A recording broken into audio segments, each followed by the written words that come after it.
آئیے اس ویڈیو میں جانتے ہیں کہ آپ صلی اللہ علیہ وسلم کی پیدائش کب ہے۔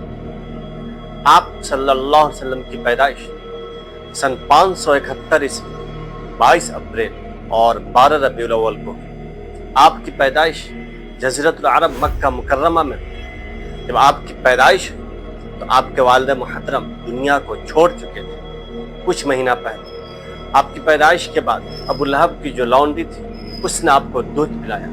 جب آپ 7 دن کے ہوئے آپ کے دادا نے عقیقہ کیا اور آپ کا نام احمد رکھا، اور آپ کی والدہ محترمہ حضرت آمنہ نے آپ کا نام محمد رکھا۔ محمد کا مطلب ہوتا ہے وہ شخص جس کی تعریف کی جائے، اور یہی ہوا آپ صلی اللہ علیہ وسلم کا نام ہمیشہ سے اس وقت سے اب تک ہے اور رہتی دنیا تک قیامت تک لوگوں کی زبان پہ